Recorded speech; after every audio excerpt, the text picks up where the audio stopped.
ಒಂದನೇ ಪ್ರಾಣಾಯಾಮ ಭಸ್ತ್ರಿಕಾ ಪ್ರಾಣಾಯಾಮ. ಭಸ್ತ್ರಿಕಾ ಈ ಶಬ್ದದ ಅರ್ಥ ಗಾಳಿ ತುಂಬಿದ ಚೀಲ ಎಂದರ್ಥ. ಅರ್ಥಾತ್ ಕಂಬಾರ ಉಪಯೋಗಿಸುವಂಥ ಯಂತ್ರ, ಇದಕ್ಕೆ ಭಸ್ತ್ರಿಕಾ ಅಂತ ನಾವು ಕರಿತೀವಿ. ಈ ಕಂಬಾರ ಉಪಯೋಗಿಸುವಂಥ ಯಂತ್ರ ಗಾಳಿಯನ್ನು ಹೊರಗಡೆ ಯಾವ ರೀತಿ ಹಾಕ್ತದೆ, ಅದರ ಜೊತೆಗೆ ಅಗ್ನಿ ಯಾವ ರೀತಿ ಪ್ರದೀಪ್ತಗೊಳಿಸ್ತದೆ, ಆ ಅಗ್ನಿ ಕಬ್ಬಿಣವನ್ನು ಕರಗಿಸ್ತದೆ. ಅದೇ ರೀತಿ ಈ ಭಸ್ತ್ರಿಕಾ ಪ್ರಾಣಾಯಾಮವನ್ನು ಅಭ್ಯಾಸ ಮಾಡೋದ್ರಿಂದ ಒಳಗಡೆ ಹೋಗುವಂಥ ಗಾಳಿ ನಮ್ಮ ಶರೀರದಲ್ಲಿ ವಿಶೇಷವಾದ ಶಕ್ತಿಯನ್ನು ಜಾಗೃತ ಮಾಡುತ್ತದೆ, ಅಗ್ನಿಯನ್ನು ಉತ್ಪತ್ತಿ ಮಾಡುತ್ತದೆ. ಈ ಅಗ್ನಿ ನಮ್ಮ ದೇಹದಲ್ಲಿ ಇರುವಂಥ ಎಲ್ಲ ರೋಗಗಳನ್ನು ಸರ್ವನಾಶ ಮಾಡ್ತದೆ. ಇದಕ್ಕೆ ಭಸ್ತ್ರಿಕಾ ಪ್ರಾಣಾಯಾಮ ಅಂತ ಹೇಳ್ತೀವಿ.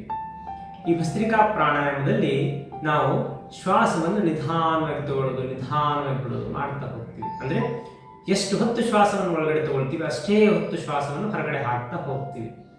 ಇದಕ್ಕೆ ಭಸ್ತ್ರಿಕಾ ಪ್ರಾಣಾಯಾಮ ಅಂತ ನಾವು ಕರಿತೀವಿ. ಯಾವ ರೀತಿ ಮಾಡಬೇಕು? ಈ ಪ್ರಾಣಾಯಾಮವನ್ನು ಮಾಡೋದಕ್ಕೆ ಮುಂಚೆ ಪ್ರಾಣಾಯಾಮದ ಎಲ್ಲ ನಿಯಮಗಳನ್ನು ಸರಿಯಾಗಿ ಪಾಲಿಸಬೇಕು. ಸ್ಥಿರ ಸುಖ ಆಸನದಲ್ಲಿ ಕುಳಿತುಕೊಂಡು ಎಲ್ಲ ನಿಯಮಗಳನ್ನು ಪಾಲಿಸ್ತಾ ಶ್ವಾಸವನ್ನು ತಗೊಳ್ಳೋದು ಬಿಡೋದು ಮಾಡ್ತಾ ಹೋಗ್ಬೇಕು.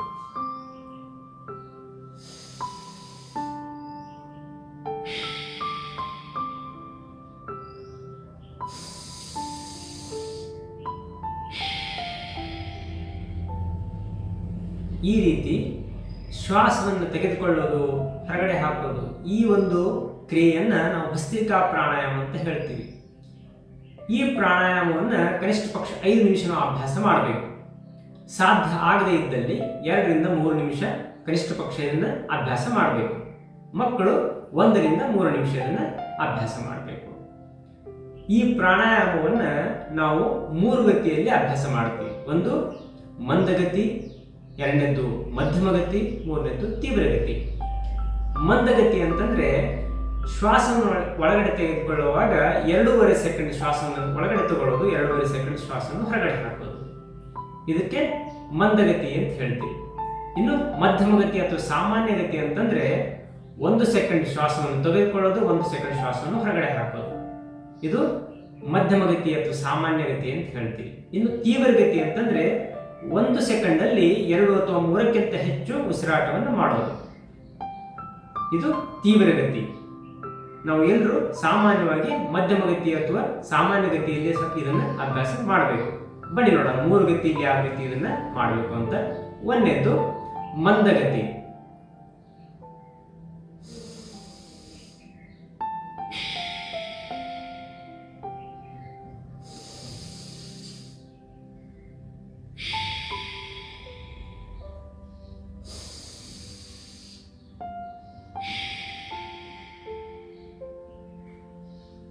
ಇದು ಮಂದಗತಿ. ಇನ್ನು ಮಧ್ಯಮಗತಿ ಅಥವಾ ಸಾಮಾನ್ಯಗತಿ.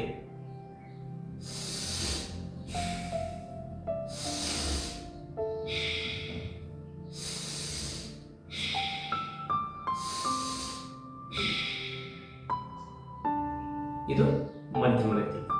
ಇನ್ನು ತೀವ್ರಗತಿ.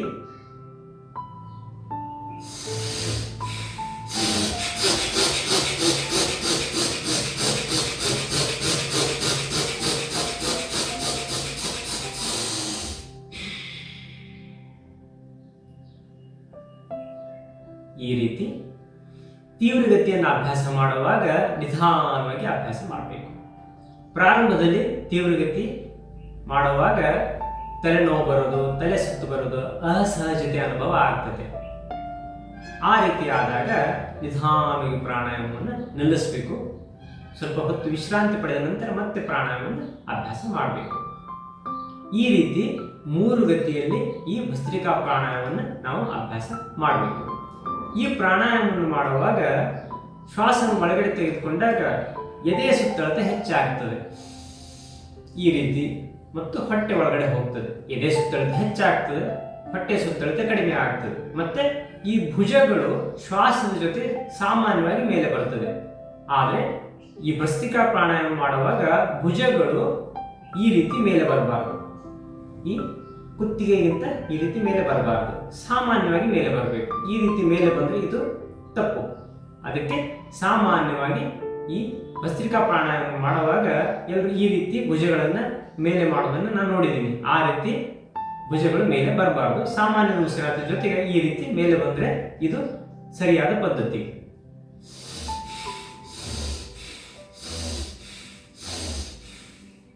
ಇದು ಭಸ್ತ್ರಿಕಾ ಪ್ರಾಣಾಯಾಮ. ಇನ್ನು ಈ ಭಸ್ತ್ರಿಕಾ ಪ್ರಾಣಾಯಾಮವನ್ನು ಮಾಡುವಾಗ ಒಂದು ಸಂಕಲ್ಪದೊಂದಿಗೆ ಇದನ್ನು ನಾವು ಅಭ್ಯಾಸ ಮಾಡಬೇಕು. ಏನು?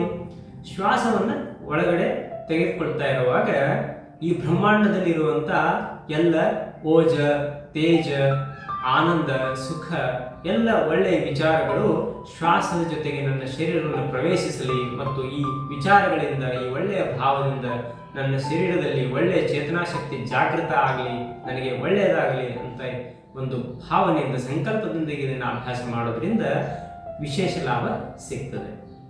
ಬನ್ನಿ ಇನ್ನು ಈ ಭಸ್ತ್ರಿಕಾ ಪ್ರಾಣಾಯಾಮದ ಲಾಭಗಳನ್ನು ತಿಳ್ಕೊಳ್ಳೋಣ. ಭಸ್ತ್ರಿಕಾ ಪ್ರಾಣಾಯಾಮದಿಂದ ಕೆಮ್ಮು, ಶೀತ, ಸೈನಸ್, ಅಲರ್ಜಿ, ಅಸ್ತಮಾನಂಥ ಎಲ್ಲ ಕಫ ರೋಗಗಳಲ್ಲಿ ಇದು ತುಂಬ ಲಾಭಕಾರಿಯಾದದ್ದು. ಇದು ಶ್ವಾಸಕೋಶಗಳನ್ನು ಬಲಿಷ್ಠ ಮಾಡ್ತದೆ. ಅಷ್ಟೇ ಅಲ್ಲದೆ ಹೃದಯಕ್ಕೆ ಮತ್ತು ಮೆದುಳಿಗೆ ಹೆಚ್ಚು ಆಕ್ಸಿಜನ್ ಸಿಗೋದ್ರಿಂದ ಆರೋಗ್ಯದಲ್ಲಿ ಸುಧಾರಣೆ ಆಗ್ತದೆ. ಥೈರಾಯ್ಡ್, ಟಾನ್ಸಿಲ್ ಮತ್ತು ಗಂಟಲಿನ ವಿವಿಧ ರೋಗಗಳಲ್ಲಿ ಇದು ತುಂಬ ಲಾಭಕಾರಿಯಾದದ್ದು. ಇದರ ನಿರಂತರ ಅಭ್ಯಾಸದಿಂದ ರಕ್ತ ಶುದ್ಧಿ ಆಗ್ತದೆ ಮತ್ತು ತ್ರಿದೋಷಗಳು ಸಮನಾವಸ್ಥೆಯಲ್ಲಿ ಬರುತ್ತವೆ. ಶರೀರದ ಟಾಕ್ಸಿನ್ಸ್ಗಳು ಶರೀರದಿಂದ ಹೊರ ಹೋಗುತ್ತವೆ.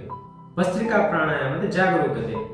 ಬೇಸಿಗೆ ದಿನಗಳಲ್ಲಿ ಇದನ್ನು ತುಂಬ ನಿಧಾನವಾಗಿ ಅಭ್ಯಾಸ ಮಾಡಬೇಕು ಮತ್ತು BP ಮತ್ತು ಹೃದಯದ ಸಮಸ್ಯೆ ಇರುವವರು ಇದನ್ನು ಮಂದಗತಿಯಲ್ಲಿ ನಿಧಾನವಾಗಿ ಅಭ್ಯಾಸ ಮಾಡಬೇಕು.